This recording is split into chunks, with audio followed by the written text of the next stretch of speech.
Ladies and gentlemen, welcome to episode 36 of the Survival Project. Today, I'm joined by Kate Smith for a conversation on endometriosis. This is a condition I knew very little about, and it has been an eye-opening conversation for me. The layers of this condition are frightening, and the level of care and education around it is frighteningly bad. Kate started showing symptoms at around 14 years old. She had severe pain, bowel issues, blood, and a level of suffering that was repeatedly dismissed as IBS, anxiety, or just having bad periods. It took Kate 13 years to finally get a diagnosis, and when she did, she was told she had stage 4 endometriosis, so severe that her organs were stuck together, and surgery now comes with the possibility of bowel removal and a colostomy bag. Kate is an open book on her experience, and I have to thank her for sharing so openly, because we dive into some really tough topics: medical gaslighting, fertility issues, and the destruction of life that can come with chronic health issues. But Kate shares how she's adapted, and now she uses her experience to try and help other women, helps them by cutting through the noise and taking back control in their life. So let's get into it. Kate, thank you so much for joining me. Thank you so much for having me. Absolute pleasure to have you here. So, Kate, would you mind diving into your story for us? I have what people call stage 4 endometriosis, could also be referred to bowel endometriosis. That's where most of mine sits. It took me about 13 years to get a diagnosis on average. So I started showing signs when I was about 14 years old, typically when I first started my periods. Not to be confused with a menstrual health disorder, but I'll get onto that later. But yeah, that's when mine all started, and I was just in severe pain all the time. And I'm talking like not just a few cramps. I was literally crawling to the bathroom and trying to get in the bath to give me some kind of heat as relief for my pain. And when I went to the doctors, I was given the typical story of like, just go on the pill, it'll sort your periods out. Happy days, no drama, no investigation into it whatsoever. It was just, there you go. So I thought this was a treatment, thought it was going to help me. Don't get me wrong, it did, but it actually just masked a lot of my symptoms. Over the years, it was amazing for me. I was brought up as a dancer, so I was able to do all my dancing, get into that as normal without any like problems with periods and stuff getting in the way. None of my symptoms came up. And then it was about early 20s, I'd say, was when I started to notice I was having problems with my bowel. So when that happened, it was excruciating, I'll be honest with you. It was really, really bad. I was having really strong urgencies to go to the toilet. I just knew something wasn't right. It kind of came across as like IBS type of thing. So went to the doctors. They was literally just like, yeah, probably just a bit of IBS. Like, don't worry about it. You know, do a food diary, check your food triggers, that type of stuff. The usual. So did all that, tracked it for 6 months, and started to notice a pattern in my symptoms. So they were all happening at the end of the month. So I went back to the doctors, was referred to gynecology. They then said to me, look, there's basically no way while you're on the pill that you can have a cycle. Not true, now that I know this. But they basically said you can't have a cycle when you're on the pill. It's physically impossible. So basically what you're telling me cannot physically or possibly be correct, and we maybe need to refer you to someone that can help you with anxiety, or someone that can maybe have a look at your bowels and just see if you've got like IBS or something like that. But it's nothing to do with your cycle, your periods, nothing like that. And yeah, basically said that I was essentially making it up or dramatizing it to be worse than it was. Years after that, I mean, I left that appointment feeling just that I must be making it up then. Like, I didn't believe us, even though I had all the evidence there in front of me, didn't really trust myself, because when someone's in front of you, obviously got and done a lot of studying and whatever to get to the job that they're doing, and they're telling you like that's physically impossible. You just don't know what to believe. So just kind of carried on like that. Didn't really go and see anyone. Didn't go to the gastro clinic because I just didn't really believe in it. And right when I went back to the doctors when I was just 14 years old, when I was prescribed the pill, I told them that we had a family history of endometriosis. It was never looked into. It was never even spoken about really ever again. And I remember speaking to my mum because it just kept getting worse and worse and worse. And I said, I wonder if I came off the pill, it would make any difference to my pain, or it would bring my symptoms on even more. So that's what I did. And when I did that, I'm not even dramatizing this. Like, I thought I was going to die. The pain was nothing like you could ever describe to someone. And I remember looking down and seeing blood in my stool. And I remember sitting there thinking, oh my God, I've got bowel cancer. like something is so wrong. It's awful. Went back to the GP and all my symptoms again. She obviously said, like, why didn't you go to your gastro appointment? I just said, I know I just have something in me. I just don't believe that it's that. I believe it is probably endometriosis. And when we went through some of my symptoms again, she kind of said, yeah, I think it probably is. So she tried to refer me back to the same gynecologist that I saw, that basically told me that I was making it all up. So at this point, I refused. I kind of stood my ground a lot more, I guess, and managed to find a endometriosis specialist that could see me within like a week. Booked in there, told him all my history, and he was basically shocked that I hadn't been put forward for surgery sooner, to have an investigation, see what was going on. 3 months down the line from that, was booked in for surgery and was diagnosed with stage 4 endometriosis. So that's pretty much where I'm at now. Lot to unpack there. My God. Yeah. I can't imagine how frustrating it is to come with the information that there possibly is a genetic component that's in the family, and then for your words not to be listened to. And then, I don't know, is it a gap of diligence or a gap of education where, as you said there yourself, you figured out that you can have a cycle on the period. Am I correct in saying that? Yeah, you can get to a point where your pill no longer works for you. The pill is quite spoken about quite badly online. It has quite a bad reputation. It can be amazing for some people.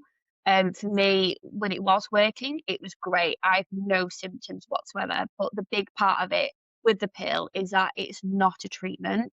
It is a way of masking your symptoms. So absolutely, I would say to anyone that is told to go on it, give it a try, because it can slow the growth of the endometriosis down, but it's not to be left at that. Then you need to have other investigations going on in the background to try and help that so it doesn't spread. Right. So the pill then just masks the symptoms rather than actually tackles the root cause. Yeah. When it comes to endometriosis, is there a way to alleviate what can possibly happen in the future if it's caught early? Is there routes of treatment for it? Yes, it depends on the individual completely. So you have different stages of endometriosis. That's why I always say mine's stage 4, because that for me is, my organs are literally stuck together now, and my rectum is glued to the bottom of my left ovary because of all the inflammation that has grown over time. Stage 1 is usually more surface level, but not to be mistaken for the level of pain. So you can have someone with stage 1, nowhere near as infiltrated in the body as mine, but can still have the same pain level as someone with stage 4 like mine. That could be where a lot of the confusion come from. But typically with stage 1, if they go and see the right specialist that can perform the right surgery, which is excision rather than ablation, they are much more likely to be able to get rid of that and clear it. Doesn't stop it from coming back, but it's a lot easier to do so rather than trying to get into the body of someone with stage 4, where it's completely infiltrated. It's a lot harder to remove. And in my case now, it's very possible that I will have to have part of my bowel removed and left with a colostomy bags. Yeah, it can. Yeah, it's a shame to think that if I'd spotted it, well, not I'd spotted it sooner, but if I'd been taking it seriously sooner, I wouldn't be in the position that I'm in now. I'm pretty confident about that. Everyone knows that the level of pain you should be experiencing every day is 0. But I know that when we go through these things, we get to a new normal where the pain is just kind of like, oh, I'm having a better day than I was yesterday. I suppose, how, from your own experience and going to the specialists who didn't listen, how normal do you think it is that women will be told, I suppose, that any level of pain is actually normal for what they're going through? Pretty much all the time, because it is considered common, and common is what they will class as normal. But just because something is common doesn't mean that it's like going, having to struggle. I couldn't walk when I was in that much pain. I still can't now when I have a flare up. So that level of pain is not normal. Yes, like especially when you get to your period and things, like a little bit of cramping here and there is completely normal, but it shouldn't stop you from functioning in your day-to-day life. I could not even walk, let alone go about with a hot water bottle and do my own thing. I couldn't do any of that.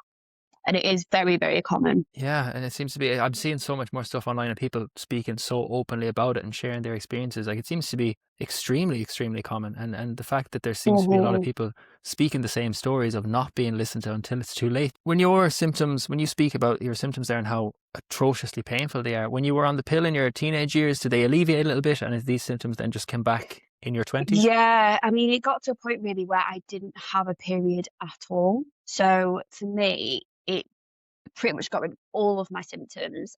I didn't really tie the two together between my bowel and my cycle. I thought they were two separate things. I had no idea how much this condition could impact you. So for me, I never really had problems with my bowel as far as I can remember, like as a teenager in school and things. It was mainly just period cramping. And I've put that very lightly, but it was mainly that type of symptoms. And then yeah, it just kind of grew from there really. I think it got to a point where I was on a progesterone only pill. So it's synthetic hormones. So it gives you more progesterone, which means typically your estrogen levels will come down because it's synthetic. Your natural hormones essentially stop working. So I didn't have the estrogen dominance spreading my endometriosis. But over time my body's resisted it and it's gotten to a point where it just doesn't work at all. And that's basically the point that I got to. So you have been going through literal hell on a daily basis. And just to circle back to what you said, there was mentioned that it was all in your head. It was more mental than it was physical. That level of doubt to be put into your mind when you know you're experiencing this physical hell on a daily basis it's not good enough. It's a horrible thing to do to someone. How did that affect you mentally at the time? I think, like I said, I remember leaving that appointment just feeling so deflated, like I just wasn't being listened to. And yeah, I think over time, looking back now in hindsight, I think it's affected loads of different elements in my life, like not trusting my own judgment in situations, needing a lot of people around me to kind of validate how I'm feeling or a situation that's gone on, whether I've done something wrong or right or whatever. Like I've never really fully trusted myself in that sense. The same when I had my surgery. I think the biggest, like before I went into that surgery, there was this doubt of like, what if they don't find any endometriosis? Then what do I do? Then is it gonna, like, I don't know, like I actually don't know what they're gonna find, and it's terrifying because you just think to actually want a diagnosis, to actually want something to be wrong with you, just to be able to go, okay, like thank God it's not all in my head. Yeah, it's quite a scary thing to go through, not to not trust yourself. But I mean, now after my diagnosis, I trust myself more than anything or anybody in the world. Thank God. Yeah, like respect to myself. But yeah, before all that, I just no confidence at all. Terrifying. Could you, I suppose, speak on that for us? Is that the relief of actually getting a diagnosis to show that, you were right, that you must have felt that initial relief, be like, oh my God, yes, finally some answers. But then also the fear that kind of comes with knowing, oh my God, this is at the level of stage 4. Could you dive into that for us a bit? Yeah, it was like, I mean, it's never ideal when you have surgery. Anyone that's had any surgery will probably know that you usually get the answers to things when you're still like pretty drugged up. So I've got quite a lot of medical anxiety because of everything that I've been through. Don't really trust a lot of people in a medical background. So before I went into my surgery, I had about 4 panic attacks before they even put me down. I remember the anaesthetist saying to me, I'm not doing this to be horrible. I'm doing this just to get you under because we need to get it sorted and just kind of take you out of this panic attack. So I went to surgery in that position. And then when I woke up, I remember I don't know, it was like a dark cloud had hit me with the morphine and everything else. It was a really hard thing to explain to somebody. And I was just full of anxiety. And he came round eventually and he said to me, he knew my history, he knew how much I'd been gaslit and the journey I'd been through. And he was very, very kind. And he came through and he basically said, yeah, okay, I just want to personally apologise for the way you've been treated by everyone in the NHS so far that you've seen, because you do actually have stage 4 endometriosis and it was actually too severe for us to even operate on. That in itself, I mean, I was already anxious, I was already feeling quite emotional. There was part of me it was like a weight had lifted. It was, oh my, right, finally, I've got some answers. But then in the same breath here, it's too severe for us to do anything on it. You need to go and have about 4 different surgeons from like 4 different multidisciplinaries to be able to operate on you because it's that bad. Yeah, it's a hard very, very hard pill to swallow. Yeah, oh my God. I can imagine it's just a domino effect that just drips into every facet of your life. Like, one sense I know for myself, my own chronic health issues affected my feeling of masculinity and my feelings of being a man and being strong and all the other things that come with the connotations of your masculinity. I imagine this endometriosis diagnosis and the domino effects like has a real effect on your femininity too with it. Like, Yeah, I think so. I think there was a lot of times where, I mean, for me, my biggest one for a young girl anyway was breaking out, like skin wise. So that was also a huge knock to my confidence. I mean, in the grand scheme of things, I know a few people that have never dealt with acne probably won't really understand it as much because it was like so hot, you've got a few spots, like get on with life. It is mine came out as like a young adult, late teen. I had completely clear skin up to that point. So that for me was again like just a massive knock to my self-confidence. Just didn't feel like myself, as well as just trying to figure out who I was outside of my endometriosis was a huge thing as well because I'd see all my friends. I mean, now I've got friends that are in 3 different countries at the moment, and I feel like I'm in this phase of just stuck. I'm just kind of just surviving at the moment. Yeah, it's a very. I mean, I made a promise to myself this year that I wasn't going to let endometriosis dictate my life anymore. But it's easier said than done. You know, I don't know when a flare up's going to happen. So often, if I leave the house for like a long period of time, take a lot of medication, which again wipes me out later. If I go to the gym or something like that, if I'm able to, I then have to sacrifice doing anything else later that day. There's loads of different elements to it that just completely shape your life outside of just pain itself. living with chronic illness is like building a house of cards. You have to be so delicate and take so many tiny little steps to do it. And you could build it up, build it up, build it up, and then nothing to do with you, the whole thing could fall to pieces. So it's the severe uncertainty that you live in every day. And obviously it's very hard to see other people going off, living their lives, traveling, different things like that. And you're here feeling stuck, being like, I'm stuck because of what I have to deal with every day. And then Yeah. not getting the answers, and it really inhibits your ability for growth and your potential for everything that you want to achieve. Now, I know that you actually have dived into helping other women, so you've really turned what you're going through into, it has taught you serious empathy, and you want to use what you have gone through as something to help others. Could you dive into the work you do a little bit for us? Yeah, so at the moment there's quite a few quite a few strings to that bow, I guess. Because the reason really I wanted to essentially go on and do like a PT type of course was mainly because I just knew the impact, like the benefits that fitness had had on my life. There's fitness, there's nutrition parts of it. Uh, when I think about other people in my situation and my kind of stage of diagnosis, I know quite a few people that are completely immobile. If they wanted to walk around, they would be a lot of the time in a wheelchair or they would be using like a walking stick to get themselves about and things. I don't know if I can, yeah, I would probably say this confidently that I feel like I'm in the position that I'm in now because I've always done exercise. I've always done what I can to take care of my body to an extent. Not so much of nutrition. And I now know, again, from my own research and doing that course in the first place, the benefits of nutrition and what that can have on your body and your health and everything else that comes with that. So I think I got myself to a point where I'd myself had dropped about 4 kilograms, and body image is a huge thing. So with endometriosis especially, we can get so bloated about 9 months pregnant, and it is so painful. Like I can't even put it into words. And I got to a point now where it's very rare that I would bloat. I think I've managed to get down to the root cause of mine. Everyone's going to be different, but I think gluten and dairy for me tends to be my food sensitivities that amplifies my symptoms. So since I've removed all of that, I felt so much better in myself. It's crazy. The one thing I would say alongside of that though is that there are many people that will say,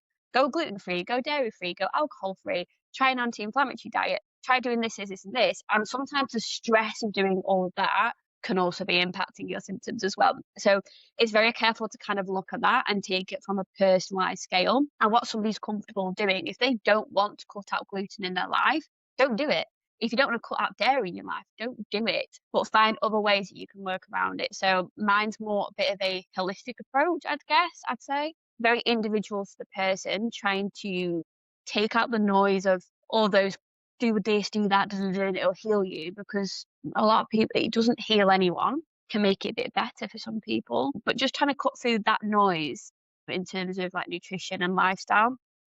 Like I said, PTing as well for people that are already into the gym but maybe struggle with consistency. Again, that's something that I struggled with. I was somebody that always wanted to go to the gym, but was never seeing the benefits because one, I didn't know about nutrition in the first place, but also energy levels, everything dipping in and out was a bit of a nightmare. So I now have got to a point where I can consistently go to the gym 3 to 4 times a week, know what to do if I do have a flare up or I can feel something coming on, and that level of adjustment. Again, putting out cycle syncing because it's absolute crap. And also looking at it from a lifestyle perspective, mindset perspective. So I do quite a little bit in NLP. I'm still finishing my course on that at the moment, but I've done foundations. So it's kind of tying everything from nervous system, nutrition, lifestyle, and like fitness all into one big thing. And also cutting out the noise of what I would consider negative community groups.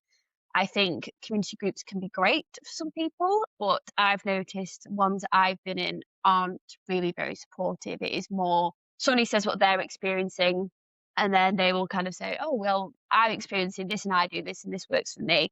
That can be really damaging for somebody that isn't working for. So for me, sorry, yeah, to sum up, just kind of cutting through all that noise, cutting through all the BS is probably the best way of saying it, and actually finding something that suits that individual, helps with their energy, helps with their hormones as much as possible, and just basically trying to get themselves back to a more fulfilling lifestyle overall. Yeah, completely. It's great advice for people because not only would you have health anxiety, but then if you're afraid of everything that goes past your lips and you're eating it, you're giving yourself food anxiety, and that's going to just have such a detrimental effect. The mind can affect the body as much as eating the wrong food, and if you're in a constant stress state and your nervous system is fried, like it's impossible to get into a healing state and move into that Yeah. position. I just want to talk to you about the bloating and the acne and how this really can attack your self-image. And I'm sure there's going to be women listening to this who are experiencing those things. They're looking in the mirror, they're not happy with what they're seeing. What advice would you give them? Just take that pressure off yourself completely. Like at the end of the day, we can sit here and you can kind of look at it in a negative perspective, which is really hard to take yourself out of, where you can kind of go, oh my God, my body hates me. Like, look what it's doing to me. Look at my acne. Look at your body's actually trying to protect you as much as it can from endometriosis. And I think one of the really damaging things with endo is it can affect people's fertility. So when you are struggling from that perspective, and then you've got a bloated belly, which makes you look about 9 months pregnant, it's a really, really hard thing to go through. I mean, everyone's different, and I don't ever want to say that you're always going to struggle with fertility because that is so far from the truth. It is not. Um, but just take that pressure off yourself completely and do what you can to just support your body in the best way you can. Self-care can look so different. I think self-care is a huge thing for people. I know when I feel really stressed and just not feeling confident in myself, it's just take a breather, give myself like a little mindset walk or do a bit of journaling, just kind of do what I can to relax myself, something that I enjoy, even if it's just eating a bit of dairy-free chocolate every now and again. I just do whatever makes you happy, and do what is going to make you feel most comfortable in that moment. Take that pressure off yourself. It is nothing to do with you. It is your body doing its best to protect you as much as possible. There are ways that you can support that and take your stress out, which could potentially help with those symptoms. But just the worst thing you could do is kind of blame yourself or look at your body in a shameful way, because it's so far from the truth. I just want to circle back to you mentioned there about fertility. I know you said that you're now personally going down the route of self-funding, that you're freezing your eggs. Can you dive into us a mental health impact that has had on you having to take those precautions? Yeah, I mean, for me personally, I know everyone's different, and some people might not even want to have children, and that's completely fine. For me, I've been someone from a very, very young age that knows like very well that she wants to have children and start a family of her own one day. And it's a really, really hard one to tackle, I'll be so honest with you. I mean, I could very, very well get pregnant naturally.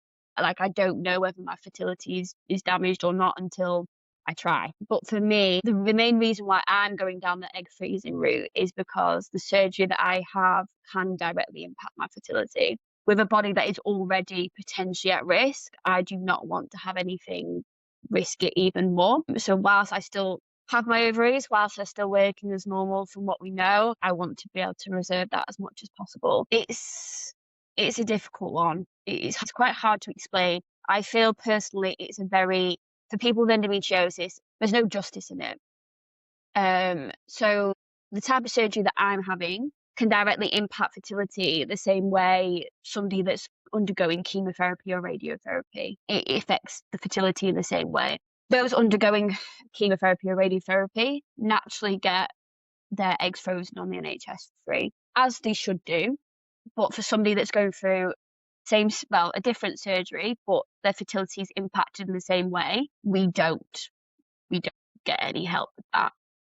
And again, I think that kind of highlights the very difficult needs and understanding of endometriosis.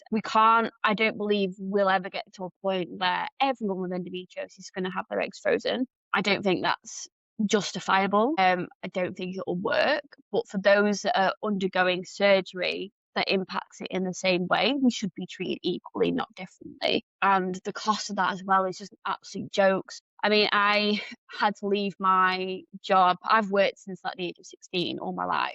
And it was about a year and a bit ago now, I had to leave my 9-to-5 job because I just couldn't keep up with it mentally or physically. And it was definitely making my symptoms worse. So I had to make that choice to leave my job. So to go from a place where you've worked all your life, you now can't do so anymore. You've got very little money to live off. You are then told, okay, well, we're not going to treat you equally to others that are having the surgery that impacts fertility in the same way. They get theirs frozen for free. You have to pay 4,000 to start off with. And then if you want to use those eggs further down the line, that's another £5,000. Yeah, it's so costly. I mean, I don't know. I can only speak from my own experience so far. Going through it at 27 years old, first of all, knowing you're probably going to have a surgery that is going to drastically change your body's appearance if I end up with a stoma bag. Going through that surgery in general, not fun, don't want to do it. Then having to fund the egg freezing, have to undergo the egg freezing, go through all that hormones and stuff, and I'm doing it all on my own at 27 years old I think that's probably one of the hardest things I've had to experience with it so far. Mental burden, the financial burden, it's all encapsulating. My God. I know what you mean. I had to quit my hairdressing career because I just couldn't keep up working in the service industry with my health conditions. And you have to take a step back to focus on your health, which then makes you take a step back from the wages that you're used to earning, that you were using to self-care and put all the things in place for you to look after yourself. Like the poverty trap of living with chronic illness does always kind of loom, and you have to advocate for yourself as much as possible. And like what you're having to do, knowing that other people in similar positions are getting the help from the government, even though you have been paying your taxes and doing all the things, as I said, working since you were 16, but for some reason what your experience isn't as valid as what someone else is experiencing. That's a different kind of torture. Why is it you think that and it seems to be so common since I've actually started learning a little bit about it? It seems what is the stats? It affects 1 in 7 women. Am I right or wrong there? Yeah. So statistically, they'll say 1 in 10 of women or those assigned female at birth. They actually think it's probably more like 1 in 7 because it takes so long for us to get a diagnosis. I think there's so many elements to it. We have gynecologists that don't specialise in the disease, but they are allowed to legally perform surgery on us. So that's why I said before about ablation and excision surgery. So those that are endometriosis specialists that specialise in the disease, they can perform excision. That's your gold standard of what you should be getting because it physically removes the disease from your body. If you go and see someone that isn't an endometriosis specialist and operates on your body, they are legally allowed to perform that surgery, but it's basically like a half-assed version of it. So instead of taking it from the body, they just burn the tissue and hope that it doesn't continue to grow. Now, not everyone experiences this, but the majority of it and the stats of it is that people that are undergoing that surgery are in way more pain than they were before, and they're having way more problems. The other part of that is they have that surgery, that what I would call half-assed surgery. I think it's absolutely ridiculous that they're allowed to do that. They then go and see an endometriosis specialist. That endo specialist is going to find it either impossible or really, really hard to then extract that out of your body.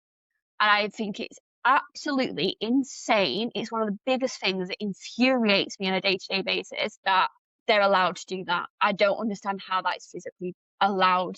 I think because part of it is that there isn't enough endometriosis specialists. If you try and see an endo specialist, I mean, I'm super lucky. My surgeon prior really, really advocated for me to be seen ASAP. So I was seen within 3 months. The waiting list was meant to be 18 months. That is like your shortest waiting time to see an endometriosis specialist. And in the meantime, endometriosis isn't sitting there waiting to be seen.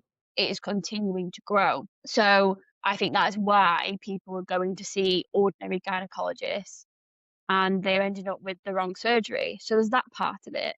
You then got people, those same gynecologists, I guarantee you will not be able to tell you what it is correctly. So again, why the hell are they allowed to operate on our bodies? It's nuts. We have people creating awareness, and people might not like me saying this, but I stand on it. I don't believe in Endometriosis Awareness Month. I think it's a load of rubbish because we are creating noise, but there's nothing being done with that noise. There's no action taking place. And I see a lot of charities that are speaking in like parliament conversations. I've seen a lot of people from, I don't know, the health care secretary or whatever they're called, speaking in parliament about these type of conversations, but they're not even they're not even describing what endometriosis is properly. They're still kind of classifying it as a mental health disorder.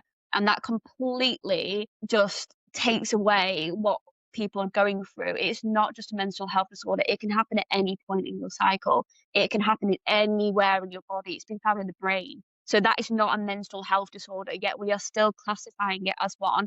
We are still treating it like a gynecological condition, and we're still having surgeons that aren't even performing the right surgery. So there's so many elements to it. The fact that, and prime example, the other week it came out that the waiting list time has now gone up. So it now takes on average 9 years to get a diagnosis rather than 8.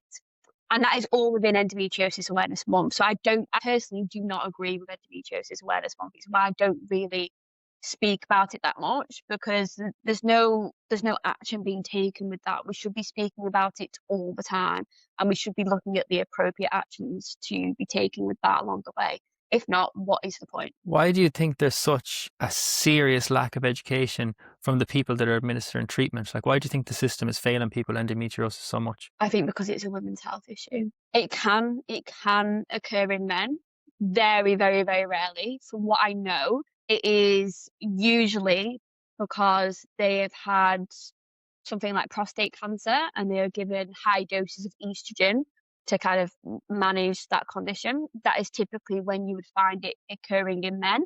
But it is 99.9% affecting women, and people don't care enough about women's health. They just don't. And it's been that way for, over 80 years, and it still hasn't changed. I mean, endometriosis affects more people than diabetes does, and everyone knows what diabetes is. You'd be very rare to come across someone in the street that doesn't know what diabetes is. 90% of people don't know what endometriosis is. I saw a comment on Twitter recently where they've come across a new drug that regrows men's hair, and the man in the thing was in his 80s and he was bald and he suddenly had a whole head of hair, and one of the comments was how much money they put into male hair loss versus how much money they put into endometriosis research, and it like pales in comparison. It was like 1% versus whatever. It was insane. And erectile dysfunction as well. Like, they've got loads of research into like Viagra. So why men can't function in that way? There's so much, like, there's a drug for that. There's research behind that. Same with men going bald. And I'm not necessarily saying that those things shouldn't be studied. Yeah, but baldness isn't life-threatening. Yeah, where's the priority? Where do we sit on the scale? Because actually the research we do have now, I mean, it is slowly, very, very slowly getting better. The most up-to-date research we have on endometriosis is how it affects men as our partners with someone with endometriosis, rather than, and I just sit there and think, like, yes, of course it is going to affect you. Of course it is. I'm not saying it doesn't. But again, like, come on, man, like, you're not going through it. We are. And it's a man's world. If someone was to say to me, we have a study here to show how your Crohn's disease is affecting everyone in your family, but we actually haven't made any movement on treating your disease, I'd want to slap them with the surveys. Ain't it? It just makes me question so many people and society as a whole, to be honest with you. Very hard to understand. And a common theme of all the women that I've interviewed on this podcast is that in the initial stages and throughout maybe whatever they're going through, they feel dismissed. And it's not just that they're feeling dismissed by maybe a male or whatever, it's from both sides, both genders. They're saying that women would dismiss them as easily as a man would, which is, I don't have that experience of it. Obviously we all have experience of different things that happen in the healthcare sector where we all feel not listened to and dismissed and things like that. But it just seems to be much more paramount in a woman's experience than it does in a man's experience. So I can't I speak on think it, but obviously you can. yeah, I think it's harder in the aspect, like, I can confidently say I'm very good at standing up for myself if I need to. I don't shy away from it. But as a young girl, I did not have that voice. So it's hard to explain, but well, that's hard to explain, but it's how you look at it, because although you can have two women being dismissed and gaslit, I personally think it is a lot worse when you're a lot younger, because you don't really have as much of a voice, and it's quite hard to be able to say to someone in a white coat, like, no, you're wrong. This needs to be looked at. There's different ways you can look at that, I think, as well.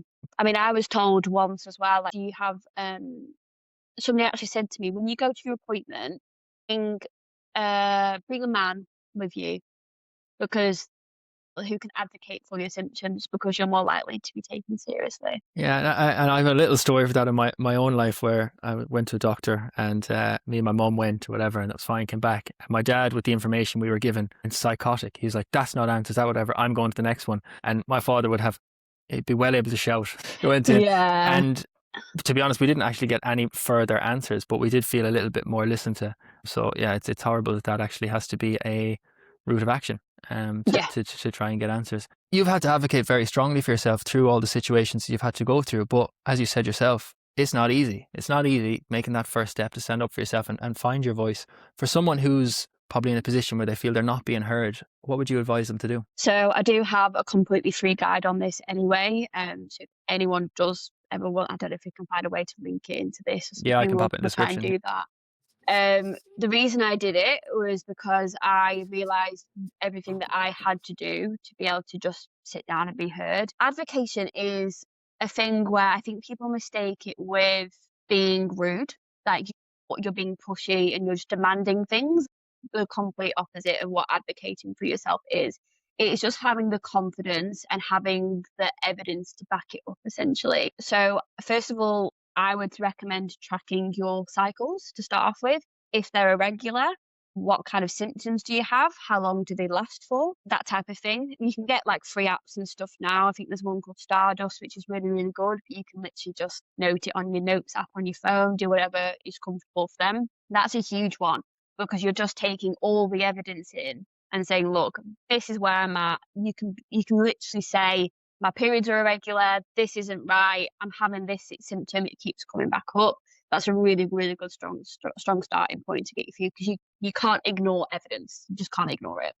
If you get to a point, I mean, it depends which route the conversation goes down, but if they have a look at if you think it could be something like endometriosis or maybe PCOS, for example, have a little time researching that condition, and kind of explaining why you feel like you might have that. If you are offered anything like the contraceptive pill, be very aware. Again, it's something that is demonized online. It shouldn't be demonized online. It can be amazing for some people, it can be awful for some people. It's completely dependent on the individual. So my biggest advice on that is, don't take what other people's experiences are and assume that's going to be your own, but also don't let that be the end point for your treatment. It can be a mask. It can help with your symptoms. It can help manage them, a bit like maybe a medication would, but it's not going to stop it from progressing. So be aware of that as well. Also, I would also say that, for example, you think you've got endometriosis, you've given them all the evidence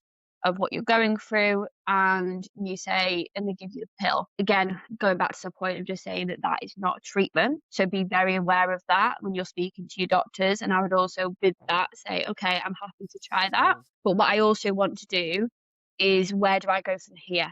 Where do I go? Can I be referred to a gynecologist? Can I be referred to an endometriosis specialist? If for whatever reason they're not willing to do that, I would absolutely say to them, okay, but can you document, please, on your notes, you've refused to refer me to wherever? And can you also explain to me why you're not willing to do that? I've had to do that before, and you will 9 times out of 10 you'll realize how quickly they change their tune on situations. I don't know why they make it so difficult. I really do not have the answers for that. Some of them are amazing, don't get me wrong, but some of them can just be refusing for no reason. So don't be afraid to say, like, okay, if you don't think it's that, what else do you think it could be?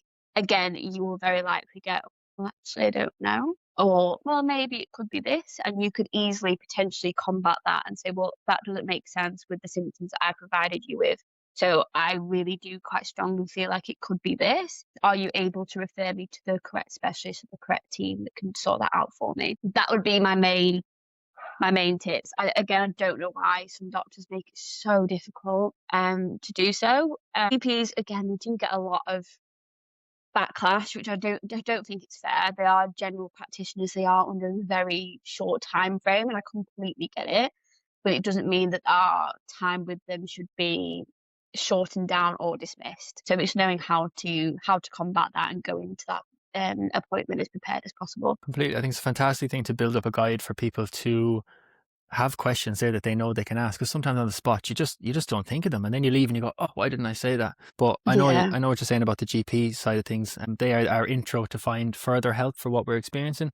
And a friend of mine who's a GP mentioned that they get like 10-15 minute slots to see someone. She's like, if someone comes in, could be an older, frailer gentleman, he could take 10 minutes to take his jacket off. It's like they're put under severe pressure. So much like severe pressure, exactly. And I think it's unfair, again, like with the pill and then bashing GPs. It's not fair. They have a lot of their own stuff going on, but we can still do what we can to prepare ourselves for that and ask the right questions and kind of back ourselves a little bit if we need to. I think it really cuts through the fluff when you have a guide and questions to probe and get the right answers that you need. So it's a fantastic thing you've done. This has been so educational for me, and I imagine any man listening to this who has someone in their life experiencing endometriosis, it is a great education for them.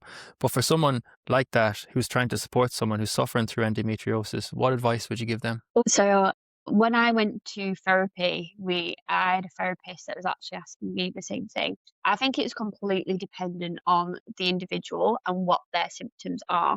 So for me personally, with my bowel, I mean, naturally it is quite a private or maybe a slightly taboo subject, depending on who you speak with. I just think we all go to the toilet. Like, it's not like this. In that situation, I think if I was with a partner, I wouldn't. I mean, it depends how long I've been with them. There's so many elements to it, but I think I'm probably at my most vulnerable in that state. And there are times where, like, I'm in screaming pain on the toilet. I don't want anyone to see me like that. So for me, it would be a case of, I mean, it depends on the person. I might have a partner that will sit there and go, but I really want to sit there and hold your hand whilst you're going through this pain. Some partners might really, really want that. I think for me, I probably wouldn't. I think I would want to just know that my person is there doing what they can for when I can get off the toilet, essentially. So for me, I know heat is a huge thing and gives a lot of comfort for people. For example, they've gone to the toilet, they're in a bit of pain, going downstairs, making sure they've got a hot water bottle to come to you so they've got a bit of comfort, they're prepped, ready to go, making sure they've got their water, hydration, anything that can help them, medication prepped, ready to go. So they're just not having to think about it. It's just there, ready for them, easy to reach. And just sit down and watch some TV with us for a bit. Like, knowing, to me, it's enough just knowing that my partner's within close proximity and can grab things like medication, grab food, whatever. But again, everyone's so different. Some people might be completely fine being in the bathroom when they're in that much pain. I don't think I personally would want anyone near me, but it's I'd be completely the same. dependent. Completely. I completely get it, because I know myself, when I go through serious issues with Crohn's, I don't want anyone to see me. I don't want anyone to see me like that. I don't want to, expose is the wrong word, but I don't want anyone to have to see me going through that. But knowing that someone is available, as you said, if I need them to grab something for me, whether it's a hot water bottle, like that, it's so nice to know that someone is there for the little things, even though you have to experience what you're going through. You're in that bathroom, you're in excruciating pain, but knowing that someone is there, if you need to send a text being like, will you just grab me a hot water bottle, is a beautiful, beautiful bit of support. Like, yeah. Yeah, 100%. It has been an eye-opening education for me to speak to you today, but one question I would love to get your perspective on is, what does happiness mean to you? Oh my God. So, do you know what? It's completely, I would say the biggest thing of all this is completely shaped my mindset and how I look at things. I've always been someone that's been very appreciative of like the little things in life. But I would say now more than ever, so much more. For me, to go from a position where I think this is the same with like an invisible disease. Like I can look like this now, feel great, look great, whatever. Yesterday, prime example of it, was fine all day, went to the gym, did my own thing, was fine. And then about an hour later, was in excruciating pain, which completely wiped me out for the rest of the day. And I looked like two different people. So, and when you're in those states, it can sometimes take you to a very dark place. You feel, especially when you're at a certain age as well, where you feel like you should be at your prime and thriving and doing what you can, but your body physically isn't allowing you to do that. It can be really, really difficult. But what I've learned now is to know, I always know that I'm going to have good days and bad days. And I utilize my time very wisely. I'm very aware of what makes me happy, what I enjoy doing that isn't going to completely wipe out my body for the rest of the day. Even that could be something so simple as just standing outside and looking at the sky because it looks beautiful that day.